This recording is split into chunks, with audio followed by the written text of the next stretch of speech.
से बारीक सूत भी लोग चरखे से काट लिया। उस समय कोई सरकारी नौकरी नहीं, कहीं हमसे चूक हुई। मोदी जी जब ये कहते हैं कि बाइकआउट चाइना, ये आज पहली बार नहीं हो रहा है। 24 लाख रुपए एक IITian पे खर्चा होता है। 30% IITian भारत छोड़कर चले जाते। जय श्री कृष्ण दोस्तों, सोलर कल्चर के एक नए एपिसोड में आप सबका फिर से एक बार स्वागत है। आज हम जिस विषय पर चर्चा करने वाले हैं वो काफ़ी जीवंत विषय है और इस पर काफ़ी चर्चाएं हो चुकी हैं। आज का जो टॉपिक है वो यह है, बाइकआउट चाइना कितना प्रासंगिक और आत्मनिर्भर भारत कितना संभव। आज हमारा देश पूरी दुनिया की जनसंख्या के आधार पर दूसरा सबसे बड़ा देश है। क्षेत्रफल के आधार पर हमारा देश का स्थान 7वां नंबर। हमारा देश पूरी दुनिया के 17% जनसंख्या का भरण पोषण करता है। पूरी दुनिया की 5वीं सबसे बड़ी अर्थव्यवस्था में है। पहली सदी में जब 100 तक चला था तो भारत सोने की चिड़िया कहलाता था। उस समय हमारे देश की GDP पूरी दुनिया की 52.9% थी। सन 1000 में 33% हो गई और सन 1500 में यह 24.5%। आज अमेरिका की अर्थव्यवस्था है पूरी दुनिया की अर्थव्यवस्था का 23% है। हम सन 1700 में पूरी दुनिया के GDP की 24.4%।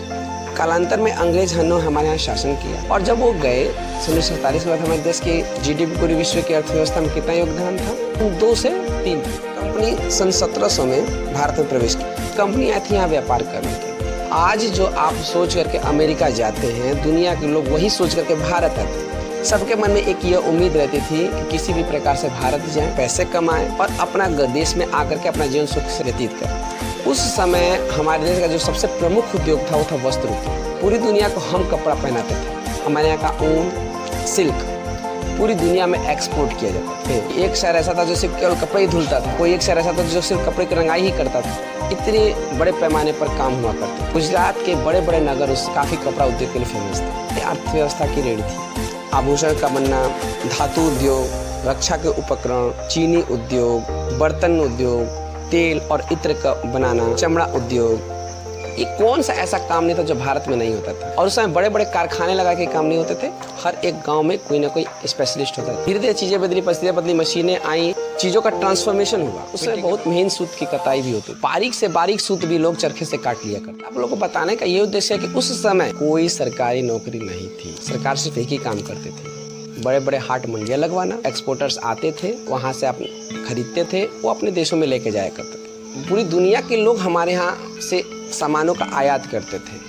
आप समझ रहे हैं ना कि 24% बहुत होता है। पूरी दुनिया में आप जितना प्रोडक्शन होता है 24% आपके यहाँ होता था। 1700 में रहता है। ध्यान दीजिए, यहाँ पे प्रोडक्शन की बात हो रही है, न कि नौकरी की बात। आप समझिए इस चीज़ को।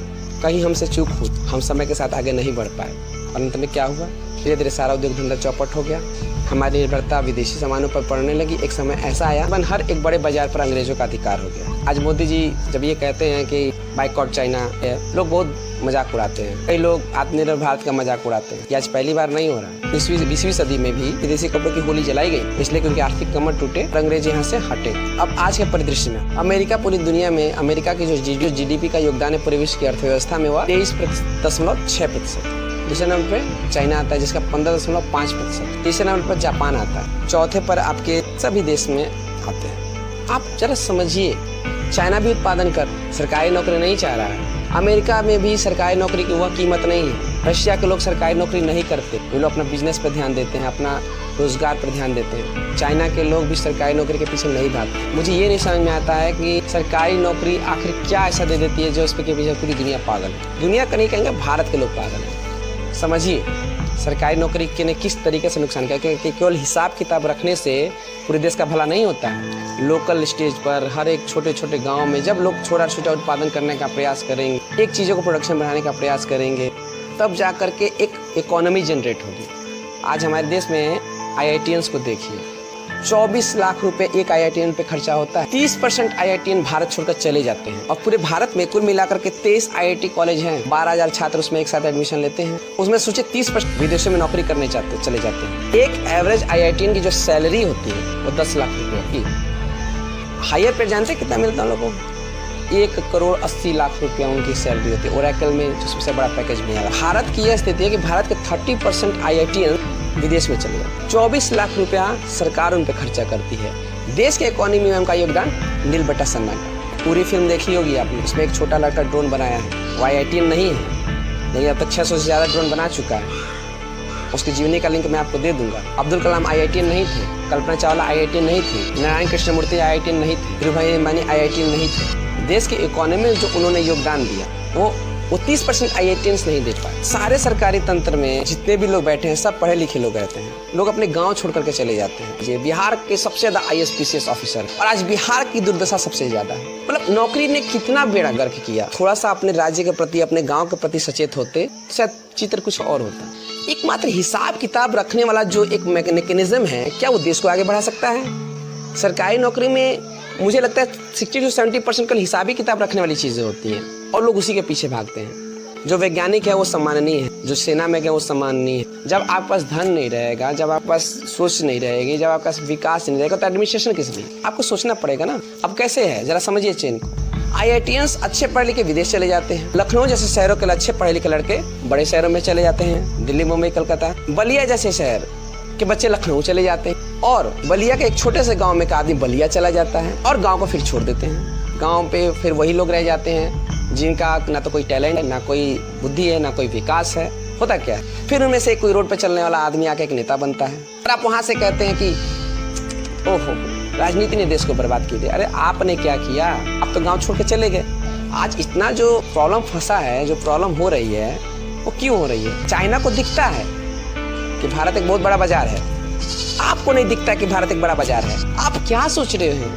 आप यही सोच रहे हैं क्या कि मात्र नौकरियों से सारी चीजें हो जाएंगी? नहीं, 2-3 तरीके से आदमी पैसे कमाता है। एक बिजनेस करके, एक प्रोफेशन में जा करके और एक नौकरी करके।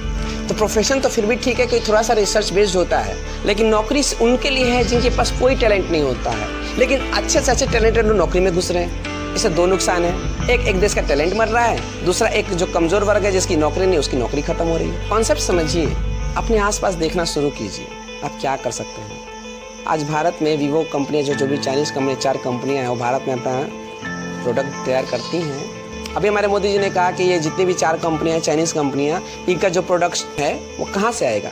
वो चाइना से अब नहीं आएगा। चलिए, उन्होंने अपना काम कर दिया। क्या हम गारंटी लेते हैं क्या कोई आने वाले 2 सालों में एक अच्छा मोबाइल आएगा भारत में? आपके भारत की कंपनी क्या सिचुएशन है, क्या क्वालिटी है उनकी? फीचर अच्छे नहीं है, मजबूरी लोगों का है चाइनीज मोबाइल लेंगे। Chinese mobile feature based phone होते हैं। जिस मोबाइल से आप कह रहे हैं कि बाइकॉट चाइना, वो चाइना का ही मोबाइल है, चाइना के लोगों ने बनाया, चाइना की कंपनी ने बनाया, और आप उस पर आप कहते हैं कि बाइकॉट चाइना। मुझे कोई आपत्ति नहीं है, लेकिन कब तक ये चलेगा? हम हार्डवेयर को अभी रिप्लेस नहीं कर सकते, उसका पैसा हम दे चुके हैं। चाइना के पास जितना जाना था जा चुका है। सॉफ्टवेयर रिप्लेस कर सकते थे, हमने किया, लेकिन अगले आने वाले 2 साल कैसे हमारे रहेंगे? आप अपने देश के प्रति जिम्मेदारी समझिए। माँ बाप भी रौब बिहारते हैं कि मेरा बच्चा इतना पैसा ला लिया, इतना पैसा कमा रहा है, मेरा बच्चा ये नौकरी करता है, वो नौकरी करता है। अरे नौकर ही तो है कि कुछ और भी है? इतने करोड़ों का पैकेज, उतने करोड़ का पैकेज, अरे हद है। फायदा तो तुमसे पढ़े, अच्छे पढ़े, और गुजरात के सब कुछ ऐसे लोग उद्योगपति हैं जो बेचारे कम पढ़े थे लेकिन उनसे ज़्यादा पैसा कमा रहे हैं, वो फिर भी सम्माननीय है। कम पढ़े लिखे होने के बावजूद कुछ लोग को रोजगार दिए और आप खुद ही रोजगार पाने के चक्कर में पड़ गए हैं। अरे यार, पढ़े लिखे अच्छे खासे हो, देश के बारे में कुछ तो सोच लो। आज आप लोगों के पास समय है अपने देश को आगे बढ़ाने के लिए। मैं नहीं कह रहा हूँ कि आज मेरी बातों से इंप्रेस होकर कही कि आप अपनी जिम्मेदारी समझिए। आज जितने भी लोग बाहर शहर में चले गए, आज बिहार के लोगों ने अपने राज्य के बारे में सोचा होता, आज IAS PCS की नौकरी ना करके कम से कम उसके विकास के बारे में सोचा होता, तो आज बिहार के परिदृश्य कुछ अलग था। कह सकते हैं कि आर्थिक स्थिति हम लोग की खराब है, मानता हूँ, लेकिन फिर भी आप फिर तो अपनी पीढ़ी को उसी में छोड़ के जा रहे हैं, उससे आर्थिक स्थिति खराब में छोड़ के जा रहे हैं। आप आगे बढ़ के आपने क्या ऐसा कर लिया? एक जिम्मेदार नागरिक होने के नाते आप अपने आसपास देखिए। मैं नॉर्मल आदमी से भी कहूँगा, ज़्यादा पैनिक होइए मत। बाइकआउट चाइना के लेकर के मोबाइल तोड़ना, टीवी तोड़ना, ये सोल्यूशन नहीं है। बस इतना ध्यान दीजिए, नेक्स्ट टाइम से हम इस पर ध्यान दें कि ऐसी चीज़ें खरीदें जो मेड इन चाइना ना हो, मेड इन इंडिया हो। भले चाइनीज़ कंपनी है, लेकिन मेड इन इंडिया होने से यह लाभ होता है कि आपके लोगों को रोजगार मिल रहा है। आज आप एकदम से हर चीज़ को नकार देंगे तो उन लोग का पास अल्टरनेट नहीं है, उन लोग को आप बेरोजगार करेंगे और सिचुएशन फिर पैनिक हो जाएगी, फिर कहेंगे कि सरकार ने बेरोजगार कर। अगले 2 साल में 3 साल हमारे कैसे रहने वाले, हम किस चीज़ को रिप्लेस कर सकते हैं? ऐसे कौन सा चाइनीज़ प्रोडक्ट जिसको हम रिप्लेस कर सकते हैं? 4 साल, 5 साल, 8 साल, आने वाले साल में हमारा टारगेट अगर रहेगा तो शायद हम लोग धीरे धीरे देश की इकोनॉमी को मजबूत कर पाएंगे। लेकिन नौकरी वाला कॉन्सेप्ट छोड़ना पड़ेगा। नौकरी पाना नहीं, नौकरी देना है। जब ये सोच लेंगे कि हमको नौकरी देना है, सब लोग नहीं कर पाएंगे, लेकिन जितने लोग कर पाएंगे बहुत बदलेंगे। एक धीरूभाई अंबानी सोचा कितने लोग को आज नौकरी मिल रही है। नारायण कृष्णमूर्ति ने 10 साल तक अपनी कंपनी चाहे 10वें साल में अपनी पत्नी के जेवर बेचने पड़े उनको तनख्वाह देने के लिए। आज इन्फोसिस कितनी बड़ी कंपनी, कितने लोग को रोजगार देती है? जरा सोचिए, आपकी एक पहल हो सकता है पूरा भारत बदल दे। अपने आसपास ऑब्जर्व करना हमारा कर्तव्य है कि हम क्या बदल सकते हैं, शिक्षा में क्या बदल सकते हैं, इकोनॉमी में क्या बदल सकते हैं, हम क्या प्रोडक्शन कर सकते हैं। पैसा कोई समस्या नहीं है, आप एक प्लान पर डिस्कस कीजिए, एक प्लान कीजिए। आपके पास लोग खड़े हैं आपको पैसे देने के लिए। प्लान रहेगा आपको पैसे मिल जाएंगे, प्लान नहीं रहेगा आपको पैसे नहीं मिलेंगे। जिम्मेदार नागरिक के नाते आप अपने देश के बारे में सोचिए, ये भी बहुत बड़ी बात है। एक तिनका भी उठाइए ना, सोचिए कि मैं कैसे मेरे देश का भला होने वाला है या नहीं होने वाला है। अगर आप ये सोच लेंगे ना तो पूरा देश बदलने लगेगा। देखिए मित्रों, बात ये है कि यहाँ पे किसी की बेइज्जती करना मेरा कोई उद्देश्य नहीं है। हम अपनी जिम्मेदारी को थोड़ा समझें, ठीक है हो गया, लेकिन ऐसा नहीं कि नई चीज़ें नहीं हो सकती हैं। बहुत सी चीज़ें बदलने की अगर आप कोशिश करेंगे तो आपके लोगों की भी आर्थिक स्थिति सुधरेगी और आपकी भी आर्थिक स्थिति सुधरेगी। नौकरी सिर्फ एक वन जनरेशन बिजनेस है, एक जनरेशन में किए, कोई गारंटी नहीं कि अगली पीढ़ी आपका इसका सुख उठा पाएगी कि नहीं नौकरी से। लेकिन हाँ, बिजनेस ये है कि वो कई जनरेशन तक चलता है। प्रोफेशन कुछ हद तक ठीक है, इसमें एक प्रोफेशन में किसी ने आदमी उसने अपने संतान में ट्रांसफ़र कर दिया तो वो भी कुछ पीढ़ियों तक चल सकता है। नौकरी एक लास्ट स्टेज है, आपसे आप तक ही सीमित रह जाती है। जो लोग कहते हैं कि सरकार नौकरी नहीं दे रही है, पूरा देश को कितना नौकरी देगी भाई? कहाँ से इतनी नौकरियाँ पैदा होंगी जब आपके पास अर्थतंत्र ही नहीं है? सरकार ने यही किया था आज़ादी के बाद से, लेकिन सरकार असफल रही। सरकार ने चाहा कि सबको हम नौकरी देंगे, उन्होंने बड़ी बड़ी कंपनियां खोली, बड़े बड़े वो केले के धीरे धीरे प्राइवेटाइज की तरफ चलती गई, क्योंकि पूंजी का फ्लो नहीं हो पा रहा था, पूंजियाँ नहीं आ पा रही थी। तब उदारीकरण का 1991 में लागू शुरू हुआ ताकि लोग विदेश से निवेश करें, और उसके बाद से भारत लगातार ग्रोथ कर रहा है, आज भी ग्रोथ कर रहा है। और आप लोग, हम लोग, सब लोग प्रयास करेंगे तो भारत फिर से ग्रो करेगा। मैं नहीं कह रहा हूँ कि भारत फिर से सोने की चिड़िया हो जाएगा, वो आखिरी स्टेज नहीं है। मैं कह रहा हूँ उससे भी हम लोग आगे जाएंगे। सोने की चिड़िया क्या चीज़ है, लेकिन ये सोच की बात है, और ये 1-2 साल में नहीं होना है, इसको 1 सदी भी लग सकती है। आज किसी को इनिशिएटिव लेना पड़ेगा। आज हम में से, आप में से किसी एक आदमी को इस बात का इनिशिएटिव लेना पड़ेगा कि हम अपने आसपास देखें कि हम क्या बदल सकते हैं। बदल पाएँ तो ठीक है, नहीं तो लगातार कभी भी सोचते रहें। वो भी एक बहुत बड़ी बात है कि आप देश के बारे में कुछ सोच रहे हैं। नहीं सोच रहे हैं तो कोई बात नहीं है, जैसे जीवन चल रहा है कोई बात नहीं।